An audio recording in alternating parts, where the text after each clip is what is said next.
Northern New South Wales Football and Hawkesbury United Football Club are strong in our support for all match officials at all levels of the game. We remind spectators, players and team officials to respect all match officials and the integral role they play in our game. Hawkesbury United Football Club will not tolerate any abuse of match officials at a ground, and any person who behaves in a manner which does not reflect this will be dealt with under the appropriate code of conduct. Thank you.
afternoon, ladies and gentlemen. Welcome to this round 5 fixture, Cooks Hill versus Valentine FC. For Valentine, they line up as follows. Number 1, Brody Volkine. Number 23, Cale Graham. Number 16, Campbell Ross. Number 4, Cooper Verstegen. Number 8, Dan Miners. Number 10, Dean Pettit. Number 7, Harry Lane. Number 2, Haruni Akida. Number 6, Jordan Jew. Number 17, Liam Ryan. Number 22, Scott Pettit. Subs, number 19, Tony Jensen. Number 30, Kay Godby. Number 27, Cooper Fitchett. Max Hampson, number 21. Number 66, Preston Ridd. Number 36. Good afternoon and welcome to round 5 of the Northern New South Wales NPL and it's match of the round time, live and free on the Northern New South Wales Football YouTube channel. We're coming to you from Fernley Dawes Athletic Field as Cooks Hill United host Valentine FC. I'm Chris McPherson, alongside me is former Newcastle Jets midfielder Ben Kanorowski. And for Cooks Hill, it's a new era. Star attacker Cody Nankero has left for Broadmeadow Magic and coach Chris Zoricic knows his side needs to step up, saying they're obviously disappointed to lose Cody, but it's time for someone else in the group to take a lead. And with Cooks Hill looking for back-to-back wins for the first time this season, what better time to make a statement than in front of their home fans here at Fernley Dawes for the first time this year. After 4 weeks away from their spiritual home, including a home game hosted at number 2 Sports Ground, Zoricic says his squad is ready to make Fernley Dawes a fortress and they're desperate to get that started this evening. As for Valentine, they're still chasing that elusive first win. 2 draws, 2 losses and too many missed opportunities.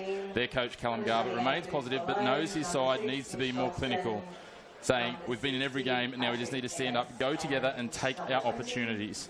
But with key attackers Carter Smith and Nick Martinelli still out and experienced defender Carl Thornton suspended after a red card last week, they do need others to step up.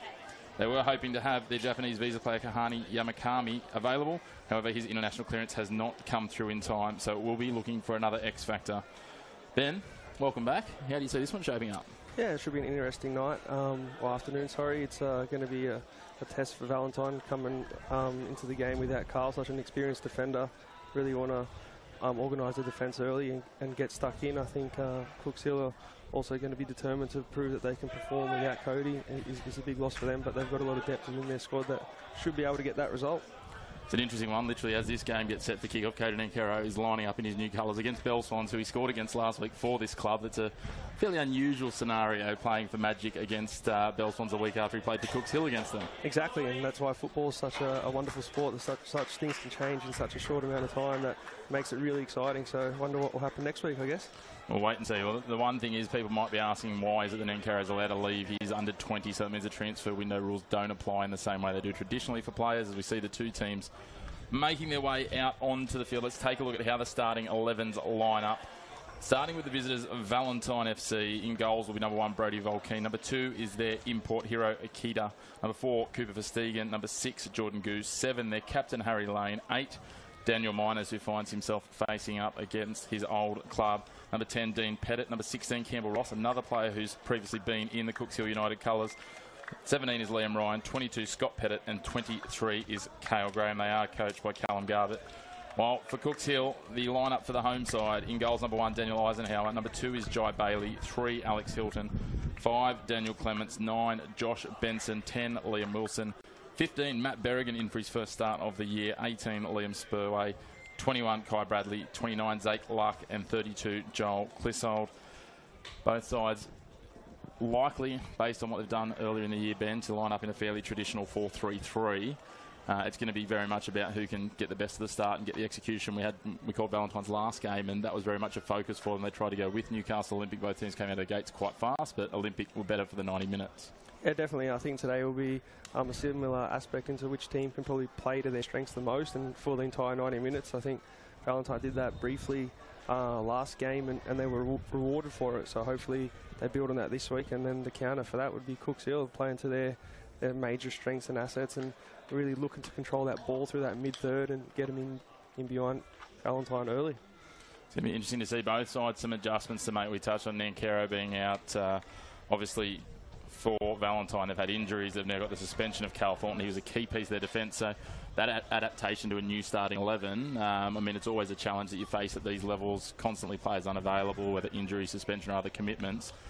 But that's going to be a piece to the today that might be who can get to that point first, might get the jump here. I think so, definitely. And the way to do that will be probably just through the organisation, and losing Carl will affect that. So hopefully Cooks will be able to capitalise that quite quickly and really turn them around. I think we saw that last night happen in one of the NPL Zone League games. I saw an early goal and a team really struggled to get back from that.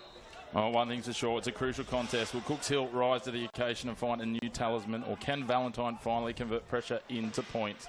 We'll know much more in 90 minutes, but we are underway here at Fernley Dawes Athletic Centre, and it's Cooks Hill ranging that ball down first, and Valentine will have a throw at the midpoint of their defensive half. Already there, quite a direct route from Cooks Hill, which I think will be key for them today.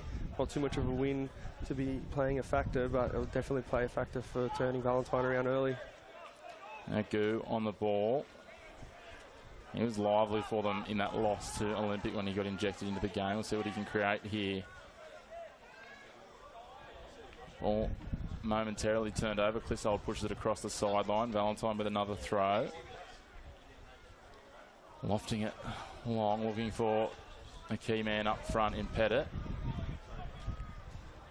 A lot of congested traffic around the ball early. Bradley threads it forward. Pushed across optimistically. No runners there for Cooks Hill. Valentine getting friendly bounce. Looking to work it down the sideline. Can't quite be executed. No, better from Cooks Hill there. They try to get it out and switch the ball early and as fast as possible. I think just execution wasn't quite there, but it's good to see them trying to move that ball from side to side, really open up Valentine's. Cooks Hill now, a long throw. Goo gets up, heads it across the sideline. Luck will take the throw again.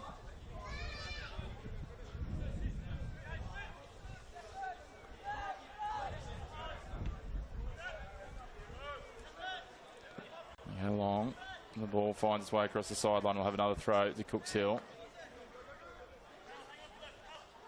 Takes the throw. The assistant referee trying to bring him back a little bit, but he paid him no heed. And now Akita working overtime to cover the ball and earn a goal kick.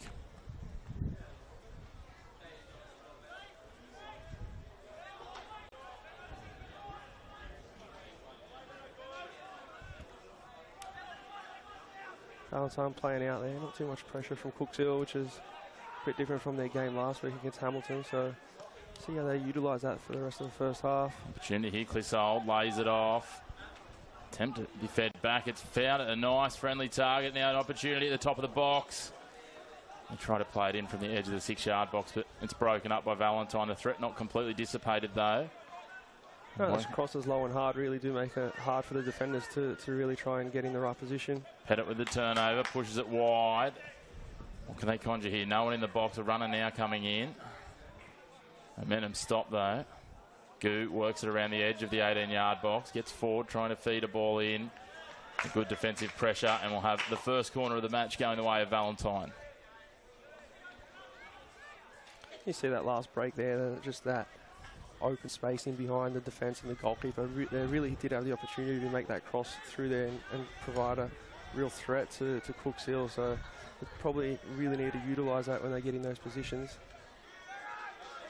Set for the corner now. Brought in, curled around beyond the back post, and it's going to roll away. It's just a matter of which side of the corner flag it goes, and it'll be a throw in as deep as you can get it. Yeah, almost worthy of a goal kick there. We talked about it last week and we saw it there, or like I say last week, last round. Both teams last week, Valentine and Newcastle Olympic, struggled to get the right runners into the box. And we saw the really good ball from Pettit out wide, but they just had no one presenting in the box, so they then have to cut back, and that gives the defence time to retreat and reset.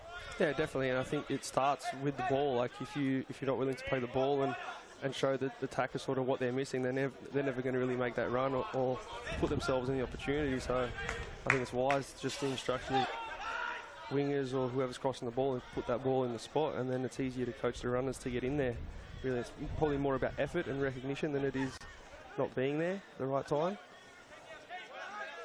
See if someone can start to set that passage up. Cooks Hill doing their darndest just to hang on to possession at the moment. Turned over, nicely put out wide. Pettit in space. He has got a runner in the box. Can he create something?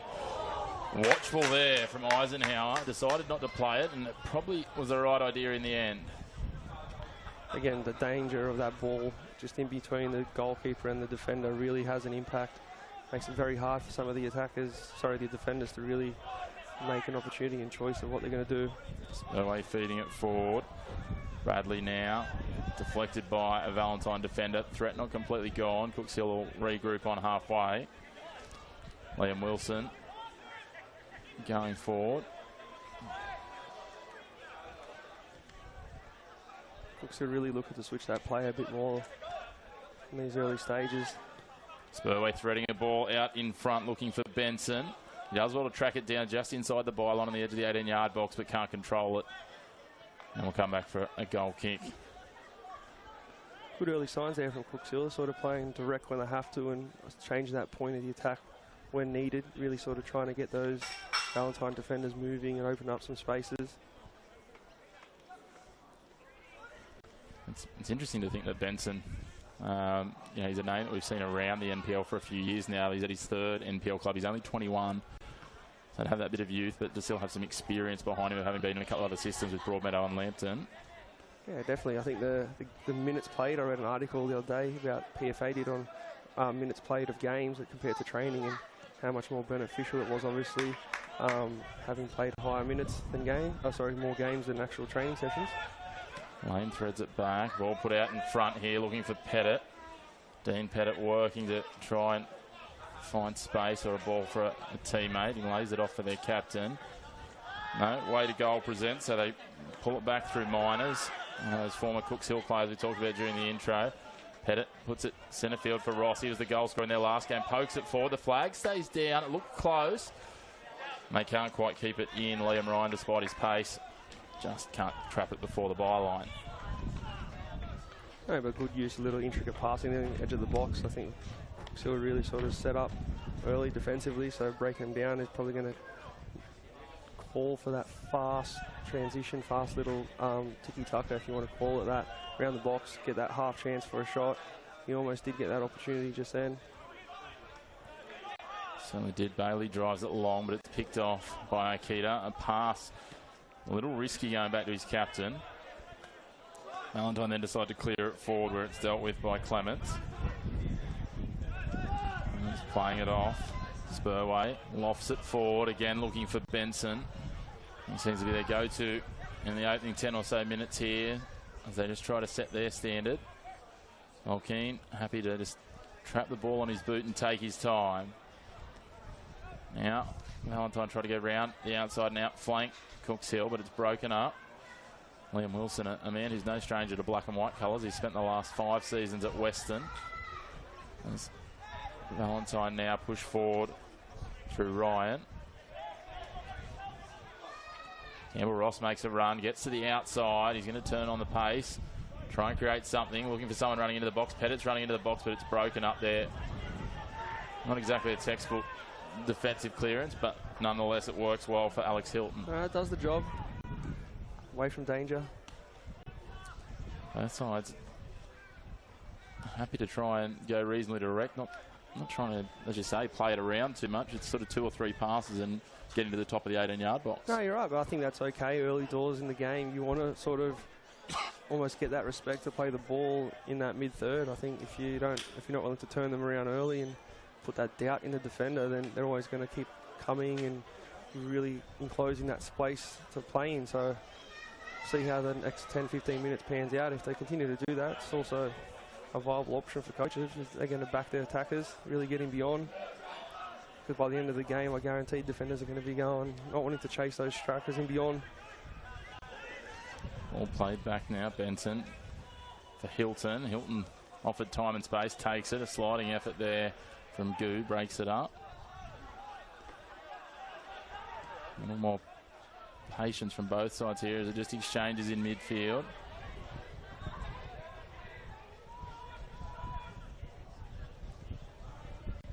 Graham breaks up the raid and it pushes across the sideline. A little bit of consultation between the assistant referee and the referee, and they adjudge the throw in to go to the men in orange, Valentine.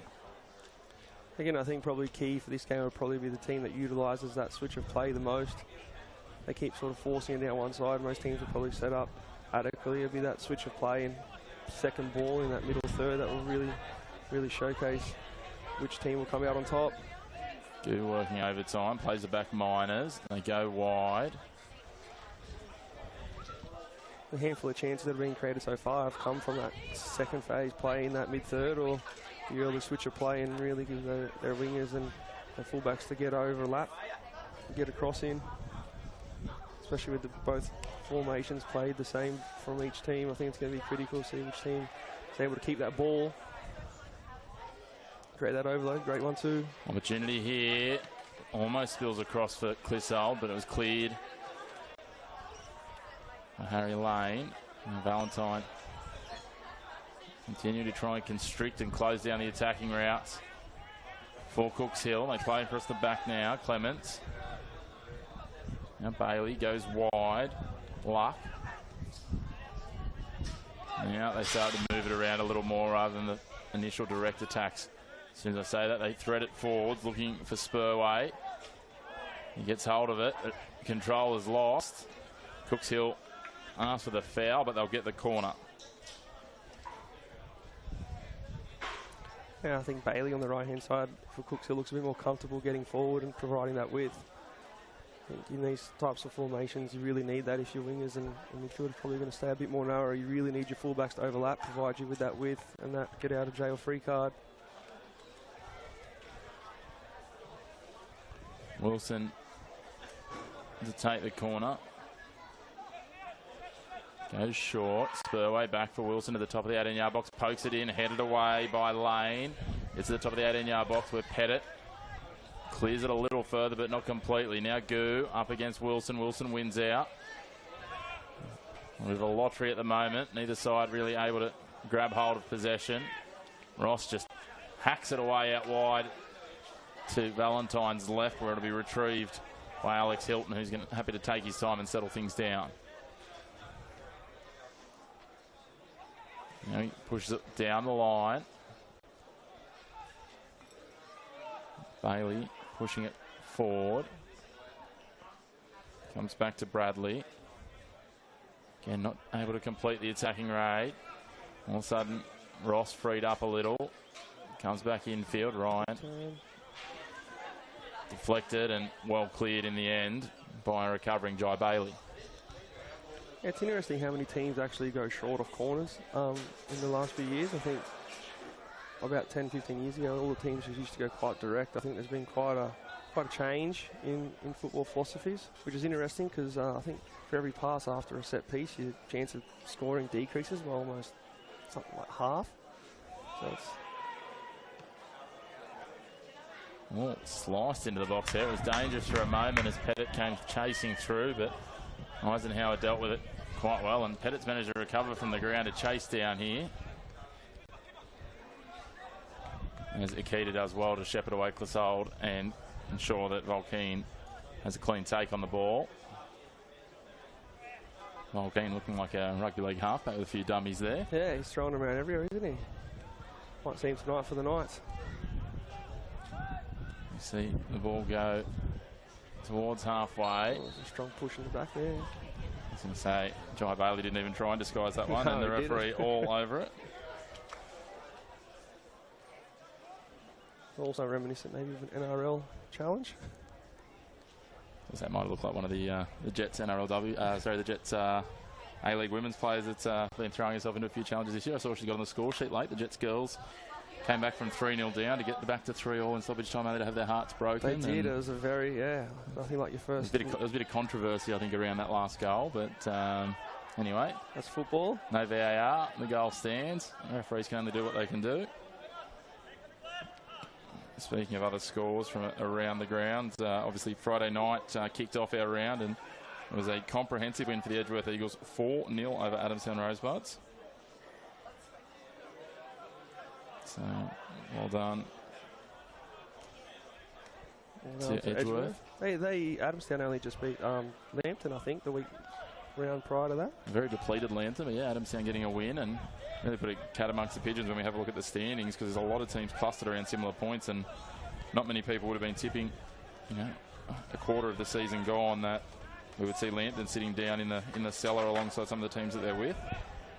Yeah, which makes this year's table and comp, I think, a lot more exciting, considering we have relegation zones, and we make for an exciting finish coming back into the season when everything plays a part. Goal difference, wins, losses, obviously. It's certainly going to come down to the wire. We saw that last year with some of the spots, but yeah, I think there's 3 points separating 4th and 10th at the moment, so if that keeps up, it's and again, seeing Lambton and Maitland sitting down in the bottom 4 is certainly early days, and undoubtedly some of these teams that are lower down will make a bit of a run. That's why games like today's between 2 of the mid to lower teams, in terms of the way the ladder sits at the moment, so crucial, as Harry Lane looks to take a throw. Everyone just slowing down a yard or two in terms of their pace and intent. Yeah, I think Cooksville have actually been keeping the ball quite well. Times when they really get wide and open themselves up and give themselves width, they keep that ball quite nicely, waiting for that chance to really break through. I think for Valentine, on the other hand, they do need to be a little bit more direct and bring Scotty into play a bit more and really play off him.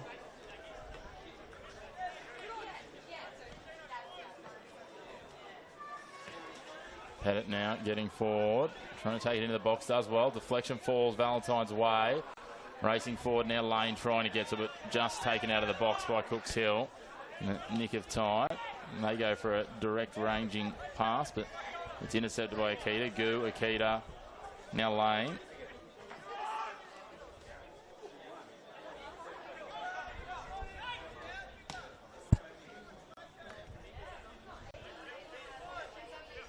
I think those first turnovers, as soon as there's that transition period for both teams, will be massive. Being able to retain the ball, give themselves that real opportunity, have a crack at goal or break them down, whatever they feel like they need to do, but keeping that first pass is imperative. Little challenge there, advantage played. All of a sudden Valentine with an opportunity on goal. Can they get a shot away? Oh, fall through for Pettit. Turns blind, but the flag goes up. What a finish it was, but it's not going to count. No, it's a fortuitous bounce, but was in an offside position. It was a tightly run thing, but the assistant referee in absolutely picture-perfect position puts the flag up immediately as soon as Pettit, before he even put it into the net, as soon as he turned and struck, the flag was up. So Daniel Eisenhower will be breathing a sigh of relief. Yeah, some nice movement from Valentine though, switching that play quickly, getting that third man run on the ball, giving themselves that opportunity right in front of goal.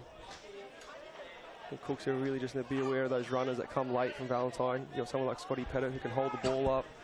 Those players and beyond that really move past him. You're not going to track them. You're going to be looking at a dangerous situation probably all through the game. It's got to be a warning shot too if you're a defender, when you can see a guy turn blind like that and finish it behind, in a narrow space against the keeper. Yeah, even when they're running straight at you through your middle of the box, centre back, you're probably worried going, what's happened here? Clear it through Akita, looking for Pettit, but it's one out by luck. Updates from other grounds, the Charlestown Azuri and Lambton Jaffers game finished 1-1. So Lambton have bounced back from that loss we were talking about just before, Kenner, in terms of that Adamstown game, and taken down a Charlestown side that had put together 3 wins already this season.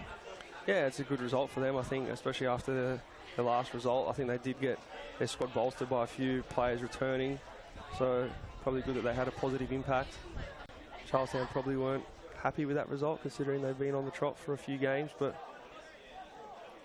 Gasol tries to keep it in, but just beats him over the byline. We'll have another goal kick. Just continues to add that intrigue, and it just shows that, we've seen Adamstown win a couple of games now. We saw Bell Swan start the season with some results, so just really showing that, on your day, any side can take it. And I feel like it's even more the case this season has been in recent seasons. You throw in, as you said, the promotion, relegation, or in this league's case, relegation only. Yeah, definitely. Now we've sort of concentrated on probably almost developing football too much, and we've forgot how to actually win and play to win, and I think that creates a bit more probably creativity from coaches as well. Like, they need to be a bit more creative in how they want to approach games and make sure that they're still being successful, as well as making sure that they develop players. And it's probably not easy, it's probably quite difficult, so it makes for great viewing as a spectator. It certainly does, and the other thing that adds another bit of excitement is that there's no promotion as such, but obviously the top team gets to go through to this new Australian Championship. I'm sure there's going to be some very happy wives, partners and families for whoever that team is, that they're going to be playing football 12 months of the year, basically. I think even the players might complain a little bit, but they'll love it nonetheless, and it's a great cross there. Oh, Pettit couldn't quite control that one and bring it down. Not the easiest ball to try and finish, but great opportunity for Valentine there.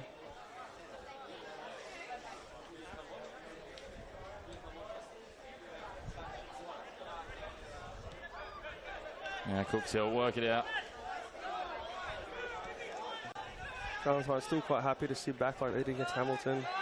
Sort of let Cooks Hill have it in that mid-third and then wait till they sort of make their decision, decide which way to go before they really put that pressure on. Luck turns it over with a misdirected pass. Pettit to Pettit. Ends up back with Pettit. A little clip there. There's not 3 Pettits out there either, that's just Scotty. There's just 2 of them interchanging. That foul must have been millimetres outside of the penalty box. I feel like just outside, considering how, you know, it was on the low threshold of fouls. It would have been a fairly rough one if it had been a step further inside to point to the spot for. Well, these are tough ones, aren't they? Like, do you defend them like you would a corner, or do you defend it like a wide free kick? These are a bit inside, close to the box, so sometimes, depending on the personnel and keeper, it can be quite interesting how they do set up. It's interesting. Neither side really, any significant tall timber targets sitting in the middle. All sort of mid-height players working around. I think certainly Scott Pettit's physicality might be an advantage here if he can get his body in the right position and get himself. He tries to get himself to the front here, and they overshoot him. It falls to the back post, not completely done, and Verstegen can't quite control it. Great it will defending be a second at the corner. back stick. Great defending, I think. Yeah, they always say height plays a big part in set pieces, but in my experience, it's always been how you attack the ball and your momentum, sort of how you're going, because I've seen some of the smallest men defend some of the biggest players, and it's always been about body positioning and how they use their skill level and experience, I guess, to really manipulate their opposition or the ball if they're attacking. Comes in, not dealt with completely, over the crossbar. Just couldn't be controlled there by Liam Ryan. Wasn't too far away, and I tell you what, if it was a foot lower, the keeper wasn't stopping that because it was going at a rate of knots. But Valentine, a couple of chances now, just haven't quite converted yet. That was a good opportunity, like you said. Keeps that just underneath the bar, definitely probably rips the net out. Back to your point on the defending piece and the set pieces. A guy who didn't play today, but is in the NPL, a former teammate of yours, who's not the tallest man, but is an absolute rock in those corners. He's also not the biggest body. He's Taylor Regan. He's a great example of that. Yeah, but have you seen the size of his head? I'm just joking, Taylor. No, you're right. He's opportunity, millimetres to the right of the goals. Matt Berrigan in his first start of the year, almost on the score sheet. And again, that happens straight from that sort of second phase play, straight off a long ball, picked up, early ball facing forward, and the running beyond. It's quite simple, but very effective. And almost a goal for Cooks Hill there. But yeah, like you said, Taylor's always been quite a commanding figure in those set piece, even attacking set pieces as well. So he's always been able to preserve his identity within that box and make sure that he gets his head on the ball. And he's made quite a illustrious career out of it, even with his normal-sized head. Keeps on battling on. Hopefully see him back in the Azuri colours soon, because we were a little bit disappointed when I called the game the other week. We potentially had Roy O'Donovan versus Taylor Regan, and then Roy's back was gone. Taylor went off with what I think was a hamstring partway through the game, and if we can get that battle later in the season. As Valentine now get a shot away, but easily dealt with by Eisenhower. Yeah, it was a good play there, come inside, really worked the defenders hard to get away his shot, force Eisenhower into a good save. Eisenhower, another one of those players who's pulled on the colours of a couple of different clubs through the NPL. He's been at Olympic originally and Adamstown and Broadmeadow. Over time, just gaining experience. It can be challenging, I suppose, if you're on the fringe. It doesn't matter what level you are, just trying to find that opportunity and take yourself to that next level, getting consistent game time and those sorts of pieces. 100%, and especially for a goalkeeper. I think obviously as an outfield player, you've probably got a few more opportunities where you can trial and error in sort of different positions depending on how a coach might see you. But when you're a goalkeeper, you really are pigeonholed in where you can play. It's just quite a specialised position. It certainly is. And we are fortunate. I think we talked about this last week in the Olympic game. There's quite a number of really talented keepers who've made starting spots their own at a number of clubs across the last sort of 5 to 10 years. There's a few names there, McNamara, Kennedy, these sorts of guys who, if they're at a club, they're getting that starting jersey in first grade, and it doesn't matter sort of what level you might be at, you're going to be the number 2. Yeah, definitely. I think it even shows even at the A-League level. You see Noah James, who's probably waited 4 or 5 years for his first run of real consistent games, and he's taken them with both hands, I guess. No pun intended for a goalkeeper there, but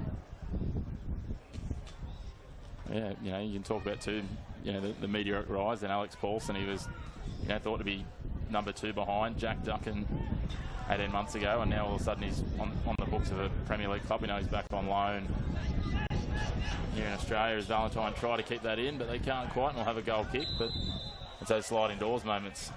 It is, and again, those are coming back for a free kick here against William Wilson.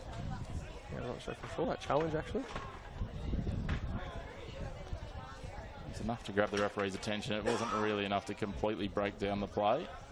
Again, the last set piece was quite dangerous from the wide area, so we'll see how this one goes. Cal Graham pushing up alongside Scott Pettit. They both break together. Gets the header to it. Can't quite get it down though. It lofts over the crossbar. Another opportunity for Valentine. It's been a case of so close yet so far, which was those quotes that I read from Callum Garbutt in the introduction, wasn't it? He just sort of said that, you know, we need to, you know, we can't keep saying, well, you know, we did well to hang on for a draw there. We've got to take our opportunities. So it'll be interesting to see what's going through his mind as we progress forward here to, you know, the almost the half-hour mark. Yeah, I think he'll be looking at trying to get his players into those spaces with a bit more time and give them a better opportunity to get their shot off or header or what it may be. But I think that comes from their early build-up play and how they really approach that last phase. Whether it's an increased ball speed or increased movement, I think there's a little bit of that laxed intensity out there at the moment. Lull in the first half, I think that's evident in many football games. Probably ramp up, as you said, in the last 5-10 minutes of this first half. See who can put their foot on the accelerator. Valentine certainly the better of the opportunities so far, and they'll have this throw through Verstegen.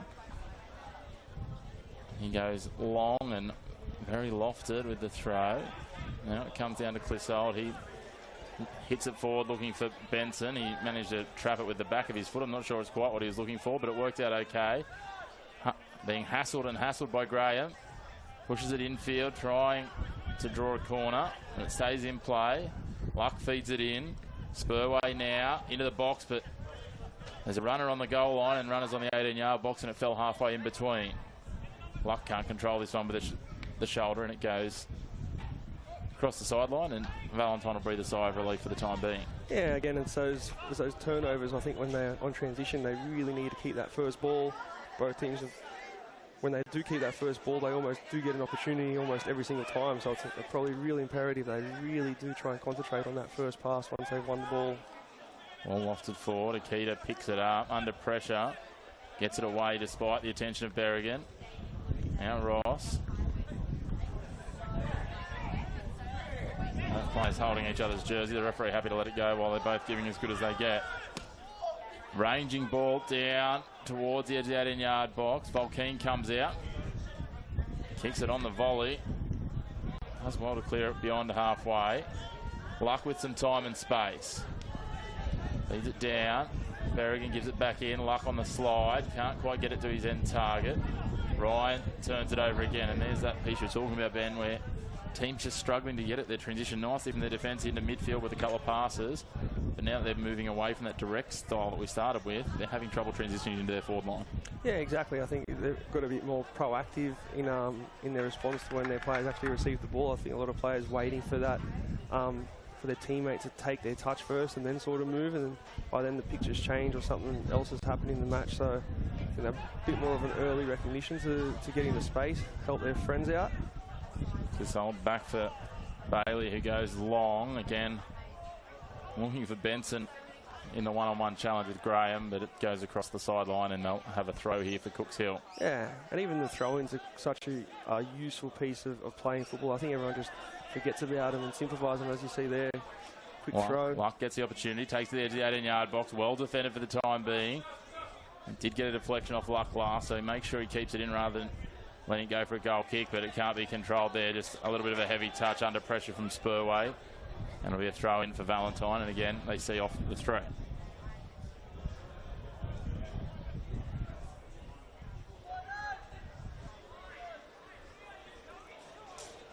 Captain with the throw. Harry Lane goes long. Good, pushes it forward. Pettit tried to bring it across and set Dean Pettit free. Interesting to see Dean Pettit switching sides now to try and open up some opportunities. It's been an interesting matchup, I think, on that other side, Pettit and Bailey. Yeah, I think it's probably a coach's decision. Could have been the player's decision, but nonetheless, they're trying to really have a go and break him down. Coach might have thought he could have a better chance at attacking Bailey. I think Bailey's been attacking forward a bit more and a bit more willing to get forward, so maybe trying to utilise that space that he might leave. Catching out on the return. You see now, Cooks Hill switched across through the defence. Clement's playing it forward now. Nice rotation there from Cooks Hill. Luck dropping it back. Bradley. Luck just a little misdirected with the pass. Force it dive and slide from Wilson. Wilson ends up with it back again. Sends it to Alex Hilton, who's got some time and space. He travels forward, pulls it up before handing off for Bailey. Bailey tries the acrobatic and theatrical, and it doesn't quite come off. No, it doesn't, but right idea there, trying to really move that ball side to side, get that Valentine defence moving. I think it's probably key. Maybe they could cross the ball every now and then, really put that defence and test them out. I think they do say you get that ball in the mix, so stress someone out in there. So sometimes playing the ball for too long outside the box does have its concerns, I guess. Here we go now, Bailey. He's looked dangerous. He feeds Clissold at the top of the 18-yard box. He's under pressure from Graham. Trying to force Graham to get a boot in, and instead turns it over, but they get it straight back. It's fed to the top of the box. No runners there, no striker. They have to turn back. Luck feeds it off. Wilson. He's got Berrigan wide, and that's where he goes. Berrigan thinks about winding up, but cuts across the box. And it's broken up now. Liam Ryan gets a boot in, and they feed it wide. Harry Lane. Lane thinks about going down the line, cuts it back inside. Ryan again, feeds it forward. Ross. Miners pushes it wide for Pettit. Pettit now finds the runner in Campbell Ross. Scott Pettit in the box. Is he the option they want? Ross does well. Ball crosses most of the way over the line, but not all the way, says the assistant referee. But in the end, it's seen away for a corner. Yeah, that's a close call, that one. I think to my eyes, I thought that went out from back up here. I think we're tossing a coin, because I thought the assistant referee was right on it. I think it's that whole thing, isn't it? It's that last bit of the ball. I think, you see the bit of the ball that's on the ground go over the line, but it's still got to be that last piece. I think it was the Men's World Cup. We saw one of the ones with the goals that got reviewed, and it was millimetres by the VAR that it went across the line and then spat back out. So either way, at least it's not a controversial goal. It's just a corner. Pettit drives it in towards the back post for another Pettit, and just lofted forward onto the chest of Eisenhower.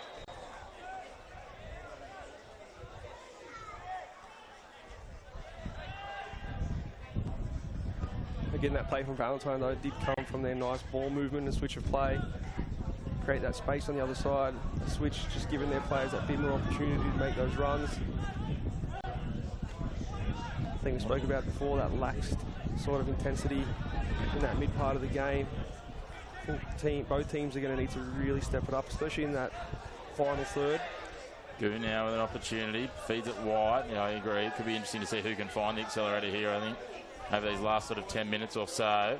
Pettit's a man who's got an accelerator. Fine, Scott Pettit. It was nearly Pettit to goal, but he just couldn't direct the header.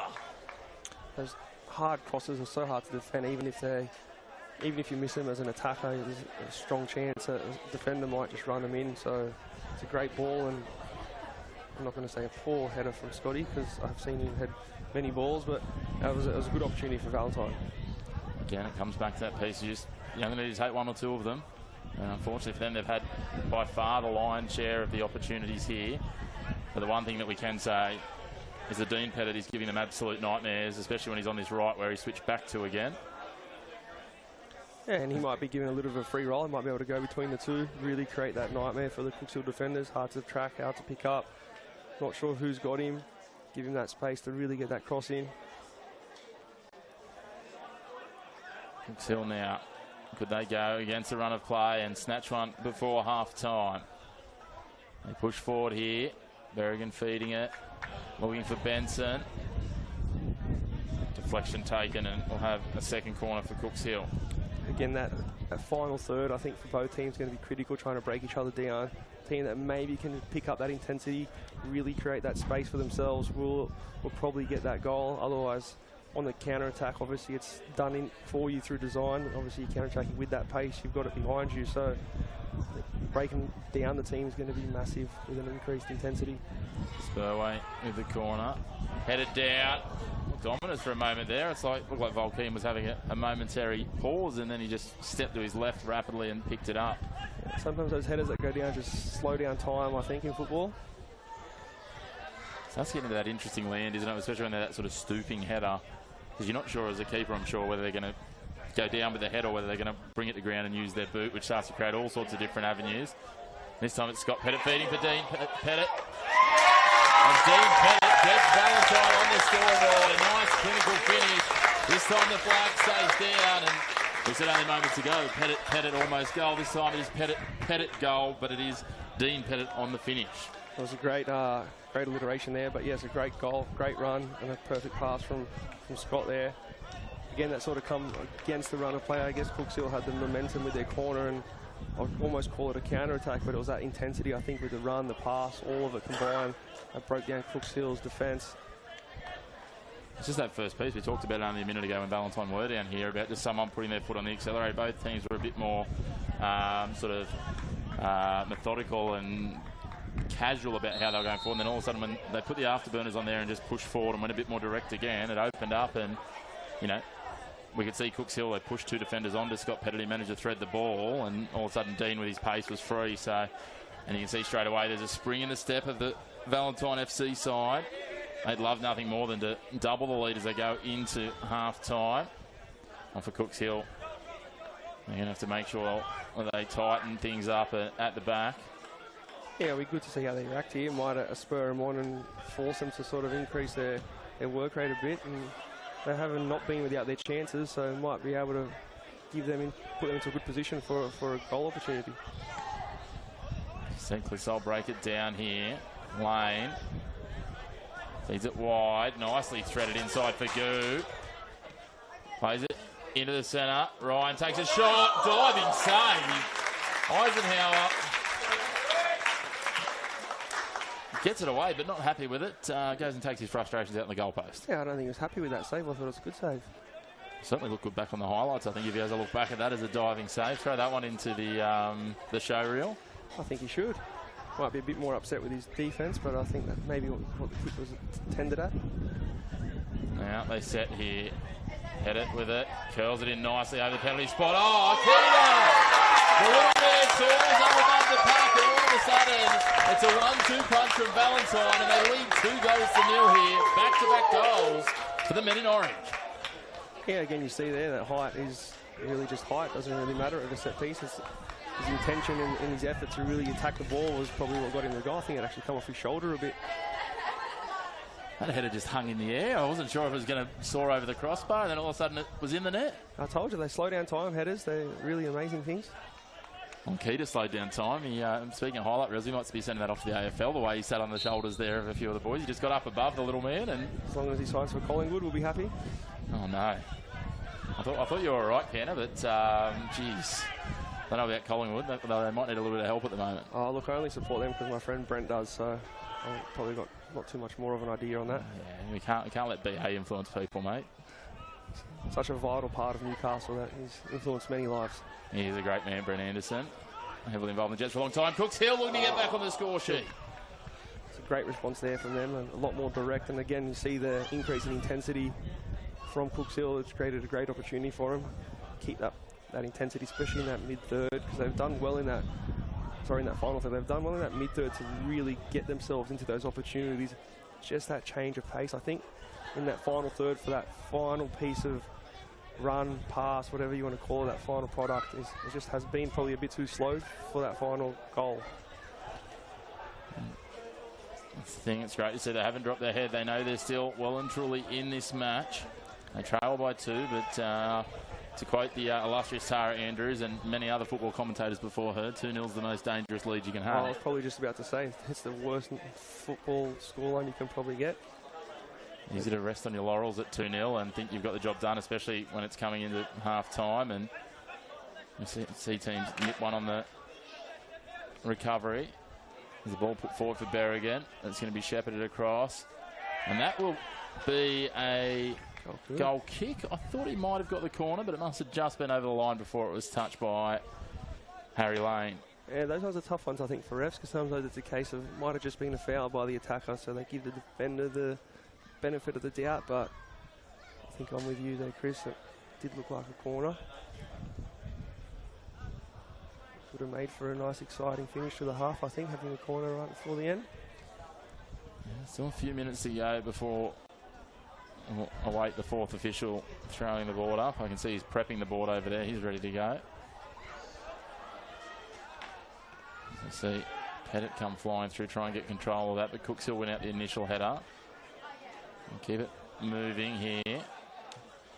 Flurry of headers before Bailey brings it to ground, looking for Benson. Graham, though, in pole position. Does well to keep it inside the line.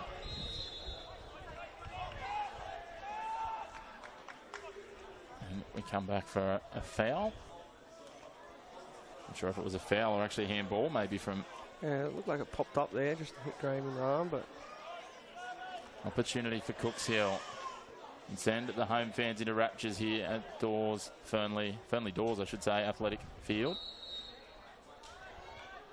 Wilson puts it into the box, headed on. Just to too fine of an angle, and it goes across the face for a goal kick. Yeah, those wide set pieces are sometimes hard to attack when they're just behind the attackers. You really need to put them in that space between the goalkeeper and the defence line. Sometimes starting even a bit higher out as the attacker does give yourself that bit more of an opportunity. I think there is a bit of a wind coming through from the east side at the moment. Maybe pull the ball back more than he was expecting.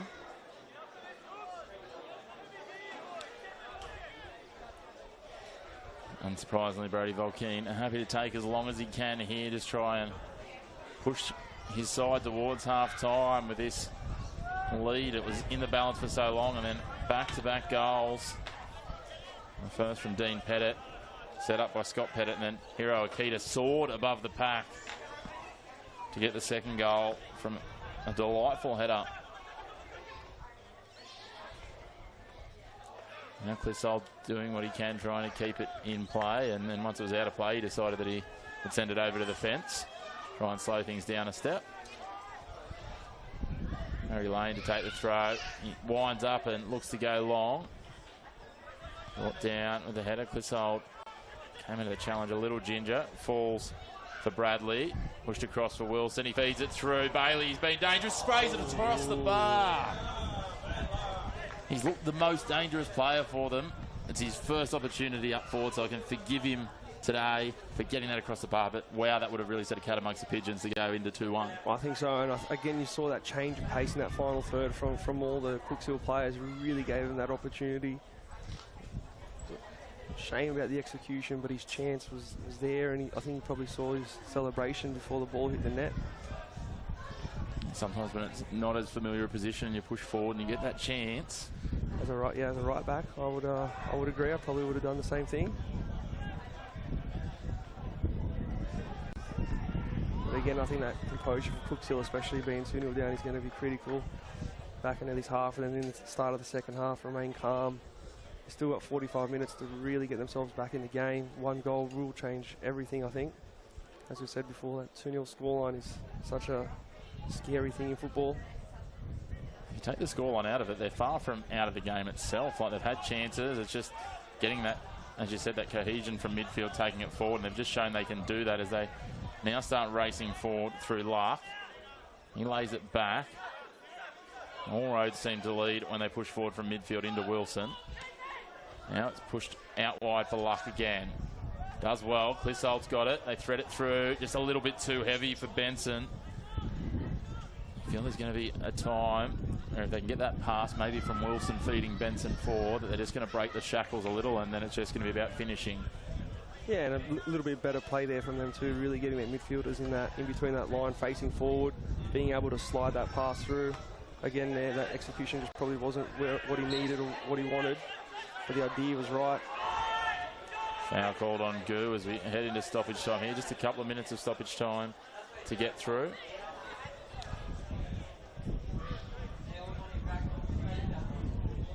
Clements sends it forward. Clissold with a nice turn, feeds it into the box. Dangerous opportunity here for Bradley. Sends it wide, the danger man in Bailey. What can he conjure? Lofts it towards the back post. It's headed in. Can they connect again? Clissold back to goal. Pops it down for Wilson, who chips it forward. Berrigan. Opportunity here. They're managing to hang on to possession, and they've still got it. Wilson lays it wide. Bailey takes a shot from range. Volkeen does well to parry it away. Spurway now taking on Pettit on the edge of the 18-yard box. That's pushing it forward. They're in and around the penalty area for an extended period of time here. He puts it towards the back post, headed down. Clissold has almost an air swing, but he just got a little scuff on it. It's not done yet. They send it wide, crossed in dangerously, and Volkeen. Just not enough power from Spurway. And that's half-time. Valentine have done well to manage to defend the fort there. Definitely so. It was a great reaction from Cooks Hill in that last 5 minutes, or probably 3 minutes even. I think they really fought hard to try and get one back before the break there, and they were probably unlucky. Great chance from Bailey, that just execution let him down, but even the last minute there, I think, really put Valentine under pressure. And I feel that, you know, if you're Callum Garbutt, he's going to be very much saying to the guys, we've got to go back out there treating it like it's nil all. This job is far from done. We've seen that over the last couple of minutes. Whereas if you're Chris Zoricic, it's going to be those last 3 minutes.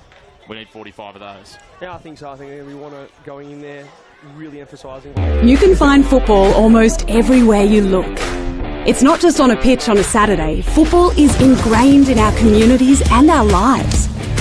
Football is friendship, fitness, connection, passion, joy, despair, and the love of the game. From Newcastle Permanent Community Football and our Coles Mini Roos to our NPL competitions and the A-Leagues. On the beach, at school, at the park, in the backyard, or on the pitch, football is everywhere in northern New South Wales. Football is Newcastle, Mid-North Coast, Lake Macquarie, it's Coffs Harbour, the Hunter Valley, the Northern Inland, the Far North Coast, and everywhere in between. No matter who you are, there's a place for you to play football with us. Registrations for the 2025 season are open now. Search Northern New South Wales Football to find your club and join our team, because football is everywhere. It's everywhere. It's everywhere. It's everywhere. Football is everywhere. Because football is everywhere in Northern New South Wales.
No matter who you are, there's a place for you to play football with us. Registrations for the 2025 season are open now.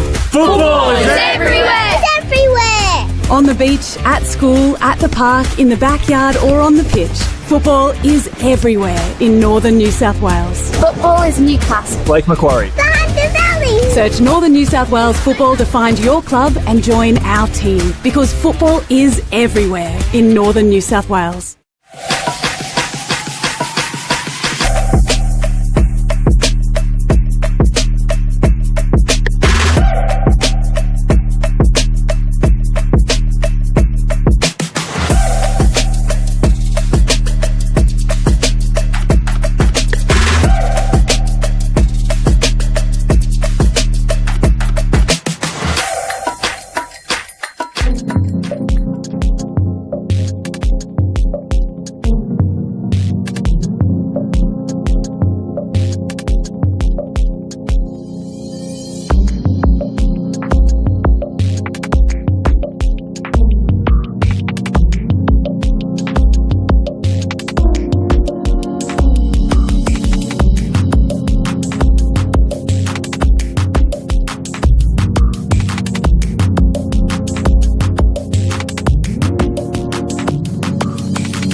Welcome back to Fernley Dawes Athletic Field, round 5 of the Northern New South Wales NPL men's competition. Cooks Hill hosting Valentine FC, and at the break it is Valentine, the visitors, leading 2-0. The opening goal went to Dean Pettit deep in the first half. Then Hiro Okita soared above the pack at a corner to head home the second. Chris McPherson and Ben Kanarowski bringing you all the action, and Canna, both teams back out on the pitch now, ready to rock and roll.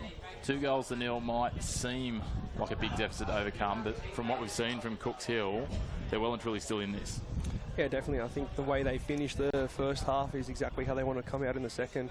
Real intensity, real intent, really going forward and making sure that they don't give any more goals away, especially in the first couple of minutes. Will be pivotal for them trying to turn this game around. Just having a look, the fourth official looks very busy with his board, so I'm assuming we're going to see a sub from at least one of the sides. Just trying to identify. I saw 2 Cooks Hill players warming up. It looks like we've got a change, and Interestingly enough, the one man I can't spot out there It's Wee Bailey. is Bailey at after half time, which hopefully he hasn't done himself a mischief and come off injured, but it would seem a peculiar change if he hasn't. Just trying to get confirmation that the fourth official will wander over to his posse on the far side and hold up the board, and hopefully we can make it out with a 10 for a 6. So it could be, it's not Pettit, so that's definitely for Cooks Hill, and a 2 for a 12. So there's a double change. So Liam Wilson as well coming off, and Jai Bailey. Mitch Dobson coming on. And Charlie Buff on. Well, that's interesting. They would have probably been the two most dangerous at different glimpses of that first half. So Cooks Hill looking to freshen things up and see what they can conjure. Yeah, I think they were both probably the most attacking and had probably the most clearest chances for Cooks Hill. Maybe Chris wasn't happy with their final product. Looked to go for a different option. As is in football, you might not get many of those chances in front of goal, so you really got to take them. Sometimes when it's just not your day, you can try all you might. We'll see where it plays out. It looks like a straight switch with Buffon coming into that right back position as Valentine try and range their way forward early.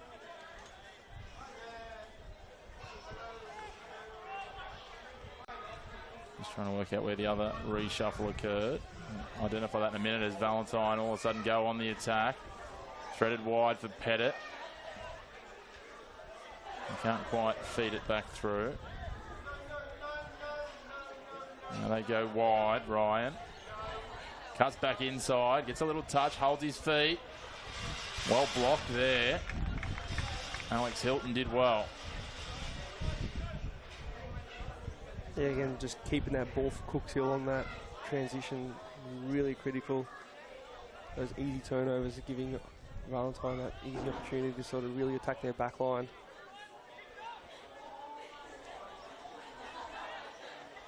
Nice direct set piece here from Cooks Hill, it looks.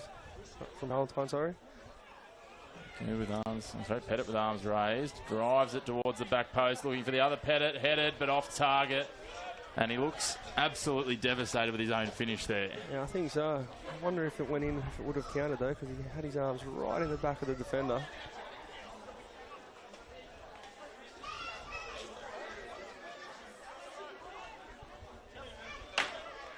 Yeah, they work it forward, Cooks Hill.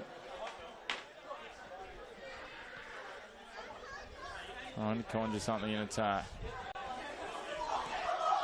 All push forward, looking for Benson. Balkeen out to it. Akita does well just to make sure he had clear passage to the ball. So interestingly, looking at this, Mitch Dobson, who's come on for Liam Wilson, and who's playing an attacking midfield role, is sitting at centre back. As we see Liam Ryan turns inside out his man, he gets the ball to the top of the 18-yard box, slices back between the two defenders. Play on, says the referee. Gu takes a shot, driven at the near post and carried away by Eisenhower. There, those little half chances in front of goal as soon as he gets his eyes set. Low and hard, makes it very difficult for the keeper. Good save though in that instance. Well, it might have been a possible free kick, but I think the ref deemed it shoulder to shoulder. Harry Lane making a nuisance of himself in and around the goalkeeper. Ball comes down, pushed just wide, and Akita comes racing in at the back post and knocks it home. A double for Hiro Akita. And two more contrasting goals from corners you couldn't ask to see. Yeah, it's always dangerous when the ball drops in that 6-yard box. Ever fortuitously for Nikita. And again, that momentum, I think his first goal was the same. Second goal is really attack that ball. Sort of almost got to make you run and really hope that the ball falls in your path, because sometimes when you're waiting for it, you never get that purchase right on it enough to get past the keeper. So I think he's been doing the right things today, especially in those set pieces, giving himself every opportunity for a goal, and he's been rewarded with 2. Certainly has. He's now takes his season tally to 3, and just a few bits of miscommunication and disconnect early in this half for Cooks Hill as Liam Ryan gets around the outside again on this left wing. Hits it towards the back post. It's headed away for the time being. Buffon charging forward. Couldn't get him, but Cooks Hill do enough to... Yeah, and again from Cooks Hill, those little cheap turnovers, I guess, in that mid-third. They really want to focus on keeping the ball, even if it is around the back, or turn Valentine around. I think Valentine had the better of the last couple of minutes with that high pressure on Cooks Hill, making it difficult for them to get out of their half. So, you know, a few balls over the top, really turn around, get their space to move the ball where they need to, like they were doing at the back end of the first half. Thread the ball forward, Clissold lays it off. Lark. A little too heavy in the end. You can see the difference there, even in that little aspect, playing the ball forward, a long pass or over the top, when the sort of team does it together, and it's a bit more of through design. The front players have that support coming from behind them, whereas when it's a clearance, the distance is normally a bit too large for them to make up the ground. So I think as they progress through the next few minutes, hopefully keep doing that and making sure that their players have that support up front.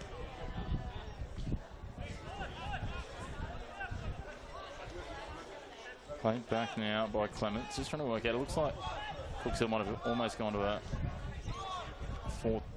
four-man back and then two midfielders coming forward from there, which we'll see Clements playing in that sort of midfield now, which will explain the change up. Yeah, push up from centre back. That's a 4-2-3-1 now. Especially now 3 goals down. I think that width, as you can see here, Buffon from Buffon, really keeping that width nice and wide. Same on the left side, I think, making sure that they keep it, especially with that 4-3-3 formation. You really need that from your fullbacks. Opportunity here if they can control it. They do manage to keep it in, headed away just. A shot on target, hits the crossbar. They can't take a trick early here in the second half, Cooks Hill. Now Buffon does well, lays it off, chipped forward, looking wide for Luck. He's racing across, he crosses it in dangerously. Berrigan can't quite get a boot on it and control it. Great intent there from Cooks Hill. Again, even that last little dink over the top, he's told his teammate where he needs him to be. And that strike, what a strike. Fortunate didn't really make it in the net, but... Certainly seeing some positive shoots, and they know they need to find something here. They absolutely have to be the next to score, Cooks Hill. Valentine, meanwhile, they're going to have to control themselves and be composed as they eye off their first 3 points of the season. Still a long way to go. 38 minutes of regulation time to come. Pettit. Here's where Scotty's so good. He draws a few players. Off Ryan. Does well. Good defending there. Just holds him up, doesn't dive in. The corner, though, for Valentine. We know how dangerous they are. The set pieces. They've scored twice from set pieces so far.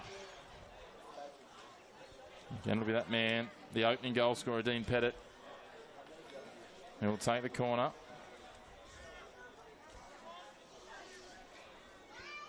Just noting that Hiro Akita now the equal leading goal scorer for Valentine this season. Not bad from a back. No, not at all. I think any goal for a defender's sort of a warrant for a drink after the game, but now he's got 2. Opportunity here. They take another strike. Just a little wide and over in the end from Ryan. You feel if Valentine had to finish that one, it might have been the final nail in the coffin for the home side here. I think so, but I think, again, Cooks Hill sort of really need to work on changing that point a bit quickly. Quicker they do that, they'll catch Valentine off guard, which is what they've done when they've created those chances for themselves. Move the ball nice and fast.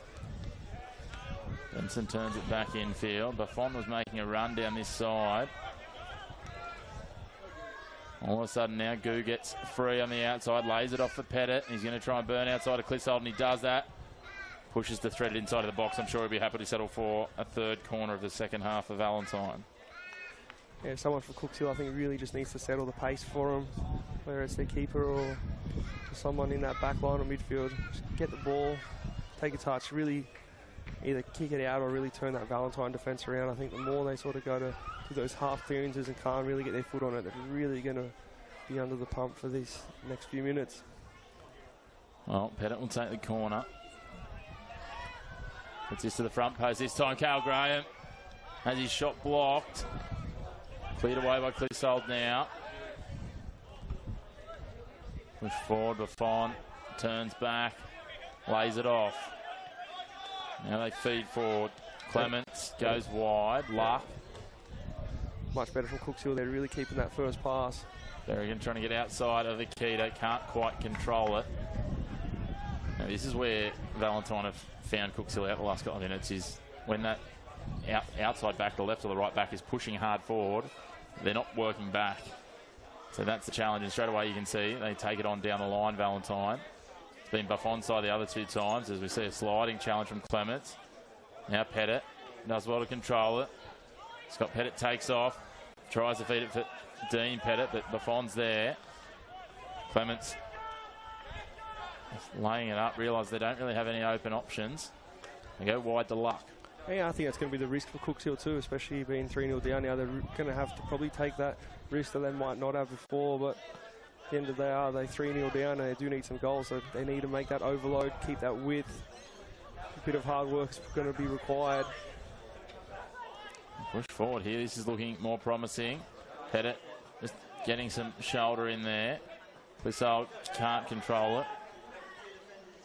And over, and again, caught napping on their heels. A boot in from Luck, but it deflects in favour of Valentine. That pass, that was out in front of Scott Pettit and could have been curtains.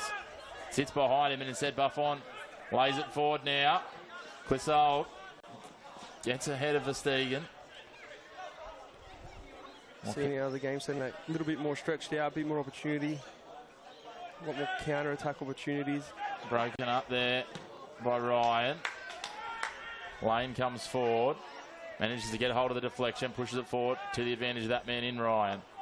Lane makes a run, a good second effort, asking for the ball out wide. But they decide to cross it back across, looking for Pettit against Buffon. Pettit loses sight and track of the ball for a moment. Gu throws himself into the challenge. Pettit comes away with it, slices infield, creates an option for himself, takes a shot back against the keeper, and what a finish for his second goal. The assistant referee's flagged tonight, even an early one, but he now has two. Dean Pettit, a beautiful, composed finish. Considering he's a little off balance there, Ben, he did so well to put that in the bottom corner. He did. It was a great solo effort and great sort of finish, I guess. It's straight across the face of the guy. Kept it low. Most keepers always find it hard to get down to their side, especially on the reverse side. As I said, it was only a matter of millimetres, otherwise he'd have a hat-trick already. But they lead 4-0 Valentine. And either side of half-time, just these little windows. It feels like Cooks Hill, sort of those 3 or 4 minutes before and the first couple of minutes after, had the better of it. But Valentine, just outside of those, have had some strong periods where they've scored back-to-back goals. Yeah, definitely. And I think they seem to be utilising that second phase play in that mid-third. They really get their foot on it, either really driving forward that ball or at least moving it away from where the pressures come from. I think Cooks Hill haven't utilised that as best as they could. The times when they do it, they really do give themselves a good opportunity, and I think that next phase for them is taking those chances when they get there. But there's still some time left in this game, and stranger things have happened in football, so they focus on fixing some of them, keeping that ball. They'll give themselves a good opportunity to get a couple of goals back, and you never know what can happen. That's it. Get a little bit of momentum, get a run on. It's a weird and wonderful game, is football, as we see some changes. Declan Hughes and Zach Waddell will come on, replacing Daniel Clements and Matt Berrigan.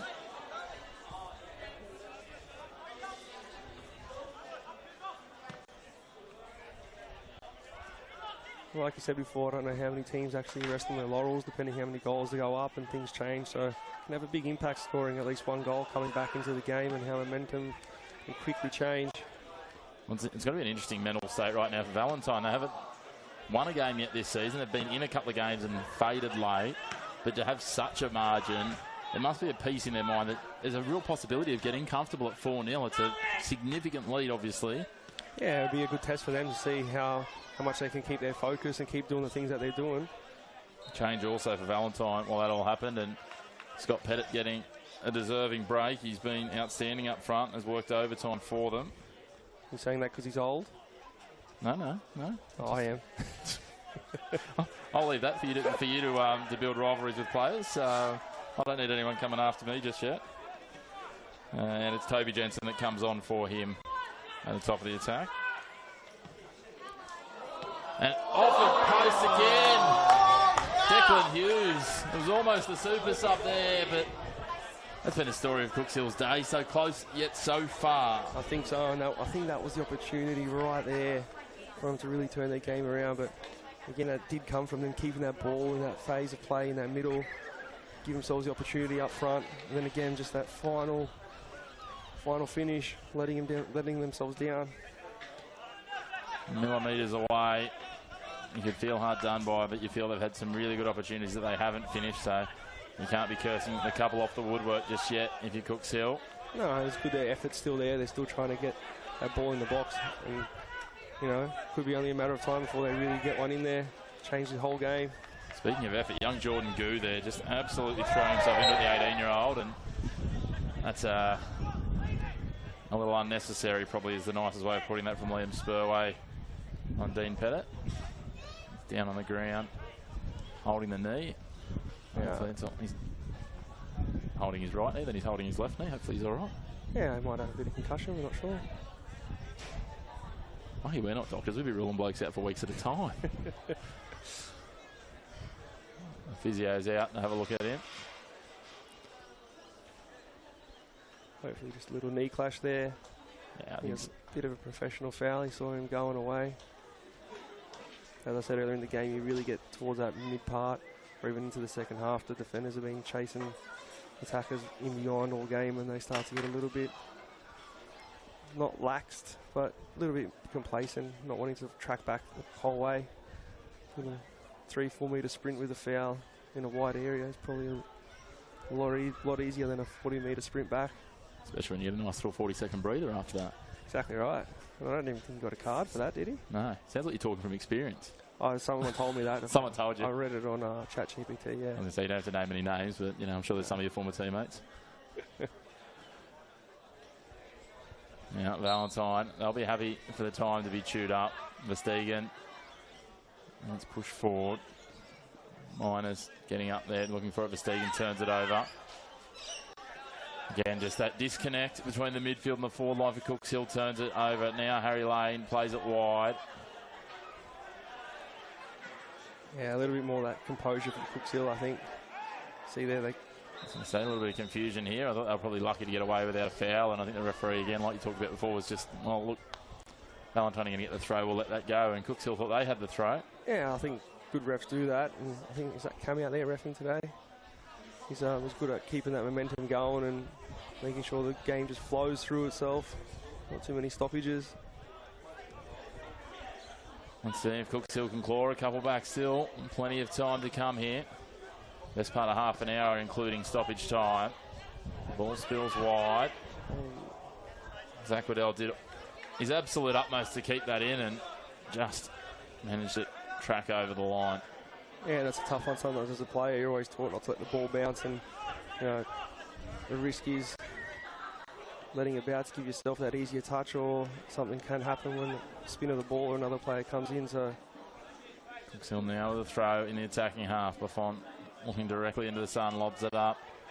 Falls into the 18-yard box before it's cleared by Akita. It was actually almost a little bit of a Mazzani lookalike, don't you think, Chris? Yeah, I can see that. I'm sure coming on as an impact player, he wouldn't mind if he had the sort of impact we've seen Daniel Arzani at his peak. No, hopefully scores a few more goals than Daniel at the moment, though. Gets Cooks Hill back in it. Same sort of areas on the field as well, so see what comes forward from it here. That's better from Cooks Hill. Spurway looking good, lays it off. Now they take a shot, and I don't think Harry Lane knew where he was after that ball collected in, but he did a great job to break up the attack and stop the shot. Goo laying it off and deflected. The referee and assistant referee look at each other and come to a conclusion that it's going to be a throw for Cooks Hill United. Zake Luck will take it deep in attacking territory. Yeah, and you can see now what sort of the goals have done for Valentine. They've really given him that confidence. Cooks Hill are going to probably have to work out a little bit more harder Really trying to break them down, especially in that final third. That's going to be the real key. Obviously the goals are there, so you have to get close to them, but it's how they do it, the intensity, their little passes, and that forward momentum that they build for themselves. They just had to head back for a little bit of the magic water by the look of it for Harry Lane. She grabbed the wrong bottle for the first one. I don't think she brought a bottle. He was holding his stomach. I think he might have just been winded when he deflected that shot. That's why he sort of reeled out of it, and then he collapsed to the ground afterwards. That's about the only injury I can genuinely see the water maybe helping. Or for a grass burn. Yeah, okay, all right. You've got me there. Ball thrown into the attacking 18-yard box. Laid off here. Still heading away from goal, and now they just plot it in between two players, and neither Buffon nor Waddell can retrieve it. Verstegen creeping down the line, goes long. Can't be won out in the end by Jensen. And Dobson across for Hilton. Footing lost. Bradley, but he does well enough, mate. Maintain possession. Waddell plays it into Verstegen and gets the throw.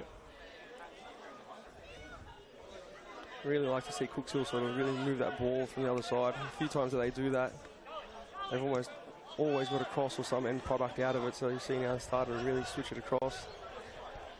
Dobson plays it wide for Luck. It's one-on-one. Goes the pullback, lays it down the line.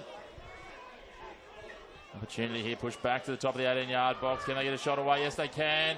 Oh, what a save. Brody Valentine. He was coming forward and then saw the shot fired and had to retreat a step and just plucked it off the underside of the crossbar. Yeah, I was very impressed from that cutback, to be fair. I think he picked him out in a sea of orange shirts. Well, even the fact that he managed to just keep it out of the goal, you could see he was very aware of that as he was falling backwards just to make sure the ball stayed in front of him. Go. Yeah, those tough ones, as we said, even with the headers, that pushed outside for Jensen. Jensen does well to get better body position, but doesn't come away with the ball on first attempt. Valentine just looking a little bit more hungry around the 18-yard box, but the offside flag goes up a little bit too enthusiastic. The runner went early.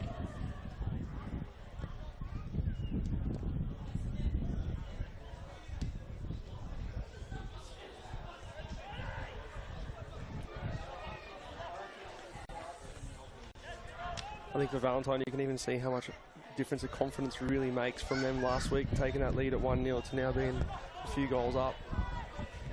Big change in sort of their intensity and the way they've gone about things. You can see in their movement even.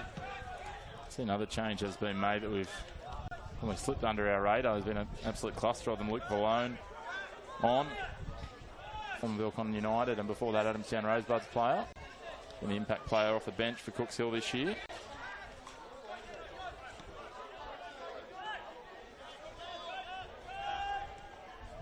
And they need to find something here, Cooks Hill, as we head towards the final 20 minutes. This game hasn't been the best of homecomings for the men in black and white. Play it forward now. Just can't quite get those passes to connect Verstegen. Frees up Pettit. He cuts between two. Puts it forward for himself to his own advantage. Takes another shot. Can't beat the keeper this time. He's sniffing about for that hat-trick. He is, and I thought he almost overdid it with that touch there, but really got behind it. Got the shot off. And that real confidence in their play. Just really driving forward and attacking. Cooks Hill still. Keen, happy to use a little bit of time. He'll wait till Benson comes and forces the fact as he picks it up.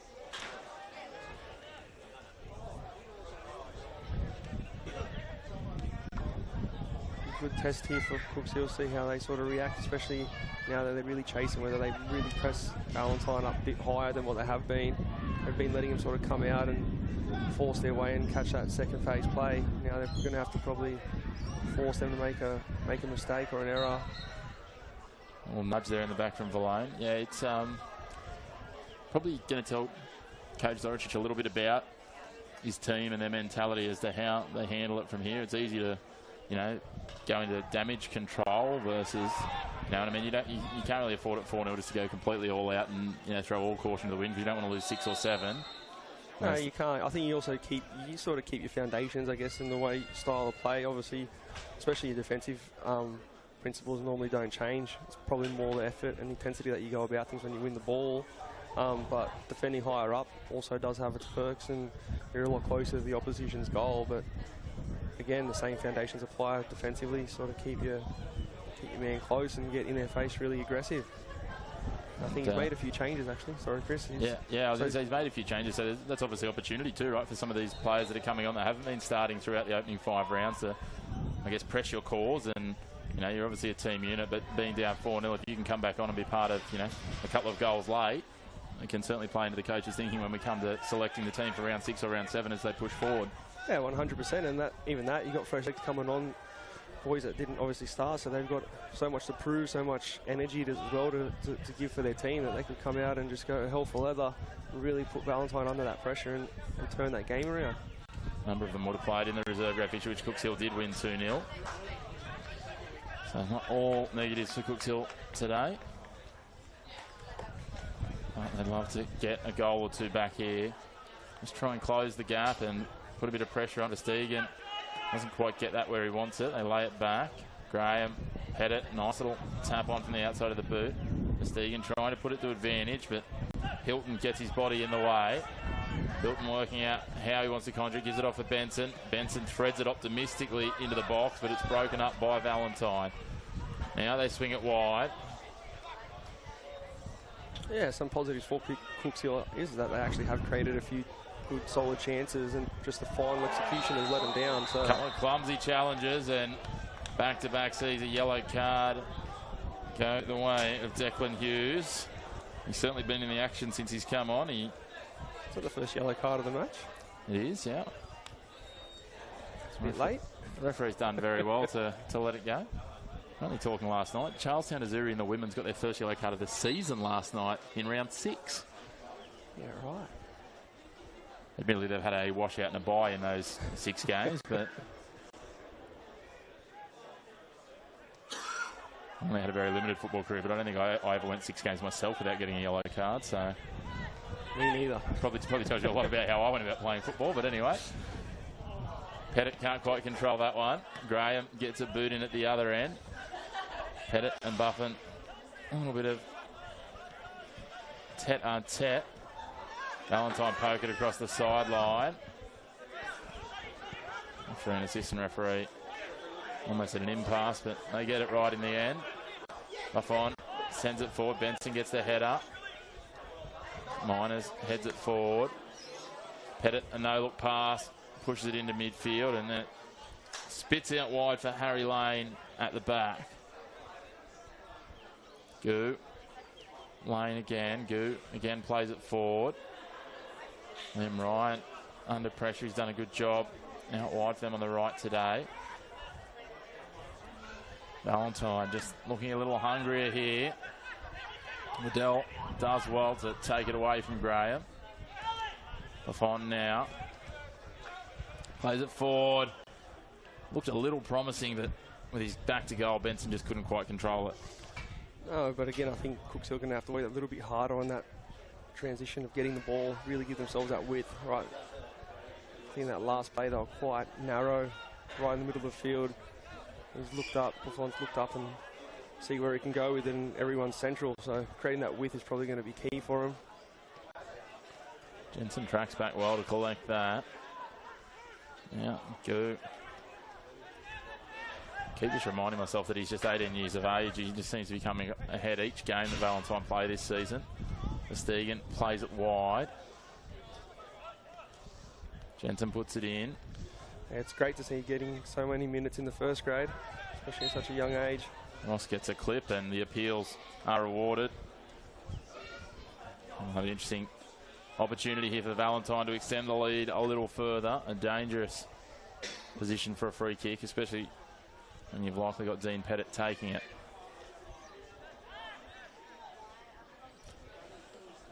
Jordan Goo's wanting to take it from about 15 metres back. That's how you know someone's young, isn't it? He hasn't wised up to that yet. Doesn't realise what's going on. Done well working through nearly 75 minutes so far. Just over 15 remaining. And he just really wants to test himself, I think. Really showcase his skills tonight. That's his sweeter range. He's going to take it. Pettit curls it in. No runners. Easily enough. Just looking into the sun. It's interesting, actually. This is one of the very few fields around that runs east to west, I've just noticed. The pennies just dropped as we see the sun starting to set there. It must be challenging down at that end for Daniel Eisenhower if anything comes in at a rate of knots. And as we say that, all of a sudden Jensen gets inside the 18-yard box. Cross it across the face, looking for a runner, but it's cleared away across the sideline by Zach Luck.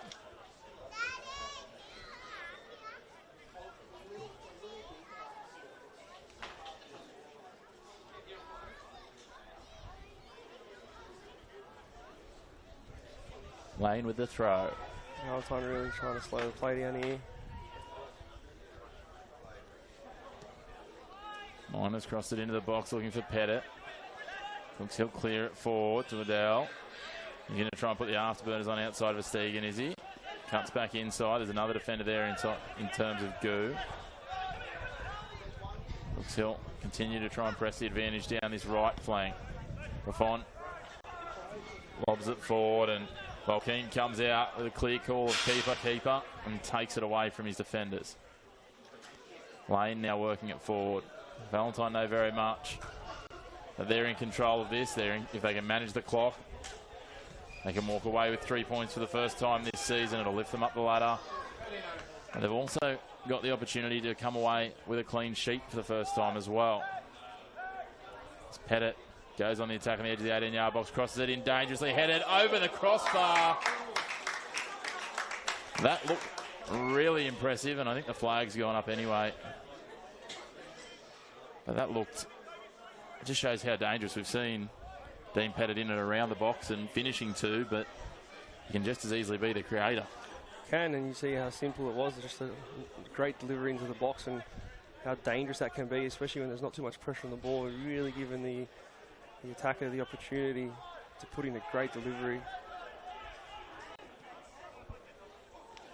Dobson back to Eisenhower.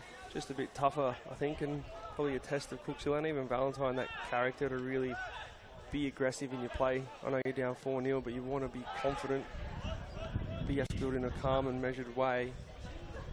I think it's good to see from a Valentine point of view, and I'm sure the Valentine FC fans tuning in will be really happy to see that they continue to try and push that advantage, not just having not won a game this year, happy to rest on their laurels. And I mean, you could probably do it in fourth gear from here from Valentine and maybe still close out at 4-0, but they're happy to try and continue to push the advantage, maybe look for a fifth, which is a positive sign. Yeah, exactly, and even the reverse for Cooksville. Like, I know when you're down 4-0, it's a bit tougher to really want to sort of overlap or go past your teammate, but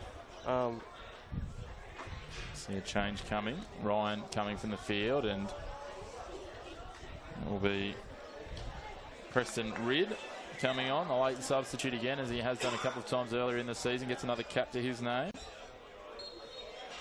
Yeah, as I was saying, it's a bit of confidence and sort of character strength, I guess.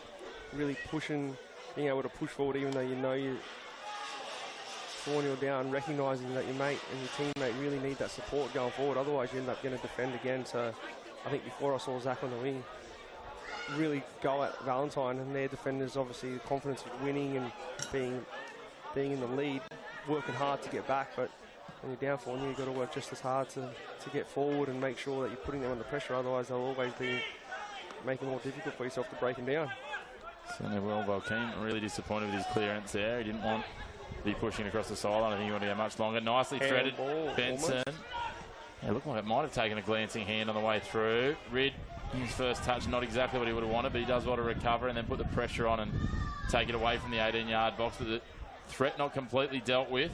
Spurway pushes it wide. And it's pushed across the sideline. A throw deep in attacking territory for Cooks Hill. Luck to take it. Better from Cooks Hill there, though. Really being positive in their passes, balls in behind, some movement, as opposed to always sort of sitting back, waiting. Reed breaks up that play, a little bit of slippery footing. Jensen for the opportunity. Pettit overlapping. If he can get the pass to him, he does well. Pettit racing forward, looking for a third. Can he finish? No, he can't. Good pressure. Alex Hilton pushing back. And Eisenhower does his job as well.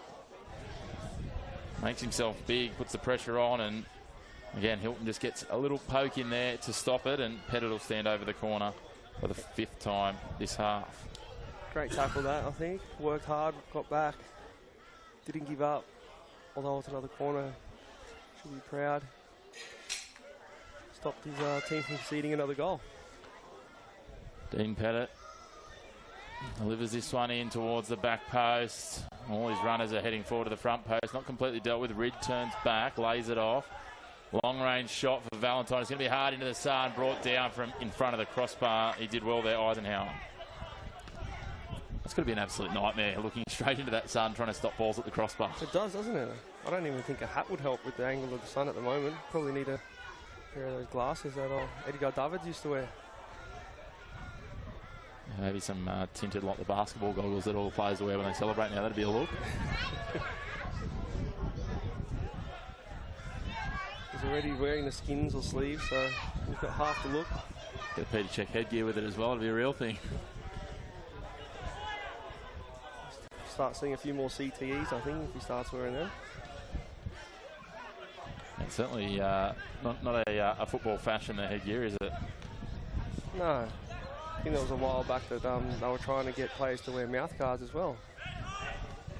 Quickly. Little clip there, but the referee says play on, does he? No, the assistant referee flags in and assists him there. Well done. Let's let it play out a moment to see if there was anything to come of it. Update if you're wanting to keep an ear on the Bell Swans Broadmeadow Magic game. 78 minutes gone. Bell Swans lead 1-0. So a little bit of a surprise for many, but still plenty of time to come.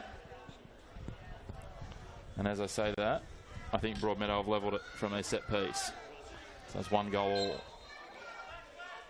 I was about to say Cody will be potentially having second guesses there. It's Jared Baker, the goal scorer. For Broadmeadow to make it 1-1 in the 79th minute. Back to the action here, and even that result just goes to show sort of how close the competition is at the moment. Really, everyone's fighting tooth and nail for goals and points. Interesting to see how that one plays. That'll have some real impact on the ladder. And if that one remains as it is, then we'll sit in a position with a couple of draws and Valentine the only winner from today. Edgeworth and Charlestown will be separated by a point at the top of the ladder. Broadmeadow will join Charlestown on 10. Broadmeadow can win, they'll go atop the ladder by themselves. Well, for Valentine, this win, depending on goal difference, will potentially lift them as high as 9th in front of Jaffers. So lots of things on the line, lots of permutations as we head further into the round. And of course, stay tuned to Northern New South Wales Football's YouTube channel across the weekend. All your men's and women's first grade and reserve grade NPL games live and free. It's a big weekend of football as we continue on with the competition games again tomorrow. Maitland hosting Newcastle Olympic in a crucial clash, and New Lambton will host Western tomorrow afternoon. The Maitland game will be 2 o'clock from Cook Square Park. While at Alder Park, New Lambton hosting Western at 4:30 tomorrow. Also in women's football, we'll have another game tomorrow afternoon as well, which will be Maitland FC versus Newcastle Olympic. So Cook Square Park hosting a double header of first grade fixtures. It's a great ball. Nice ball through. It's deflected off Valone's face after the keeper pushed it forward. And again, that probably sums up Cooks Hill's day. On another day, that might have just come off the other side of his face and gone into the goal. I think so. Did that happen in the W League game last night? I think I saw a replay. There was an unorthodox goal. Yeah, there's been a couple in recent times of those. I saw one the other day, European League, where the goalkeeper came forward and sort of lost his footing, and because of how he lost his footing to the side, he didn't get as much loft on the ball, and it came off his fullback's head and went back into the goal. One of the more horrific own goals you've seen. Fortunately, I think they were leading 3-0 at the time, so they only made it 3-1, but I'm sure that'll be brought up at the end of the season for that fullback and the goalkeeper. I think so. The boys won't let them live that down. As it goes forward now, that's a nice ball out in front of Waddell. But Versteegen didn't quite get his back pass right, and a little sniff here for Cooks Hill. And again, for Valentine, that's going to be that real key. I think keeping that mental focus you saw there, even though you're up 4-0, you don't want to be giving away cheap corners. With a pretty easy chance there, I think, clear the ball or at least take a touch and play the keeper. He's opted for a bit of a risky pass back. So Valentine preparing a couple of changes. Cookshill, this is well delivered in, not cleared. Not sure what that came off. A couple of Valentine players got some contact on it. Pushed away to the back post, and it'll be another corner now on the other side for Cookshill. This will be their 5th corner of the game. No, Clissold not mucking about. He's still backing the comeback. The corner left a little short, though. Carl Graham gets it away. Lafon, who's pushed across to the left for the time being. Carl Graham switches it wide, looking for Jensen. It's been a brick wall at the back for them today. I think Carl left some big shoes, but I think Graham's filled in. I always say these things, and I think both coaches were quoted when talking about their absences and changes in their squad this week as opportunity, and certainly there's been some players for Valentine who've taken their opportunities today. I'm not so sure for Cookshill. There's been some glimpses, but it'll be interesting, and you know, obviously Chris Orich will have to go back to the drawing board as they shape up ahead of their next clash. Yeah, definitely. I think really focusing on that final third, taking their chances, because you take your chances, it changes the games, and making sure that their intensity and effort is there for next week after a result like this will be pretty crucial for Chris and his boys. Speaking of next week for these sides, Valentine will take on ladder leaders Edgeworth, so they'll be happy that they've found their form, as Waddell just a little too heavy with his touch there. He's looked lively since he's come on, but just couldn't quite get the direction of that in the waiting right. While for Cookshill, we'll be back here on Friday night up against Adamstown. So that's going to be an interesting one. Both sides will be coming off, well, at this stage, 4-0 losses unless something changes in the last few minutes here. Yeah, I think that last play sort of just sums up Cookshill for this evening.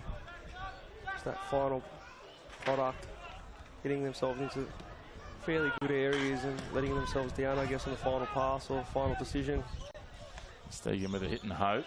Doesn't fall his way. Buffon now plays it infield. Hughes drops it back, lofted forward. This looks a little more promising, but as he has been all day, Brody Volking is more than up to the task. He races out. A couple of times last week he got caught in no man's land. His judgment wasn't as spot on. Today he has been very good when he's been choosing his times to come out. Yeah, and that experience, I guess, each week he'll keep building on that. Obviously, learns really fast after last week and implemented it for this week, so his coach will be really happy. They've got a raft of changes. Every man and his dog ready to go for Valentine now. And they're going to take off young Goo, who's been impressive, Miners, who's been busy in the midfield, and it looks like Pettit on this side as well, and a well-deserving break for him. He's been instrumental in their game today. The players coming on. Looks like Cade Godby, Zach McDougall, and Cooper Fox. Yeah, they've got a little bit of time to showcase their skills, I think.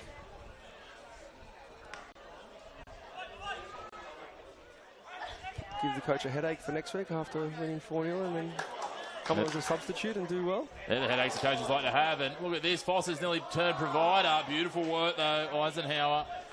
He's had a challenging day at the office, but he keeps turning up.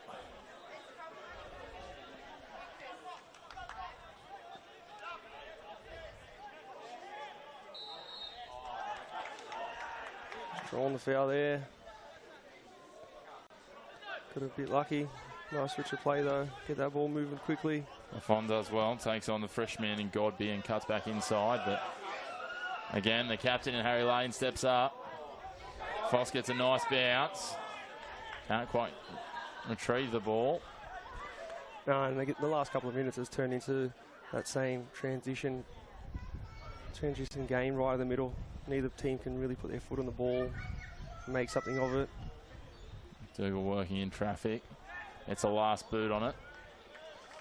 Does he? No, he doesn't.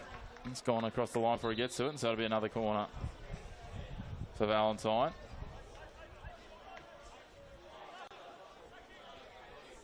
Looks like it'll be Cooper Foss to take it. A new change, he came on for Pettit.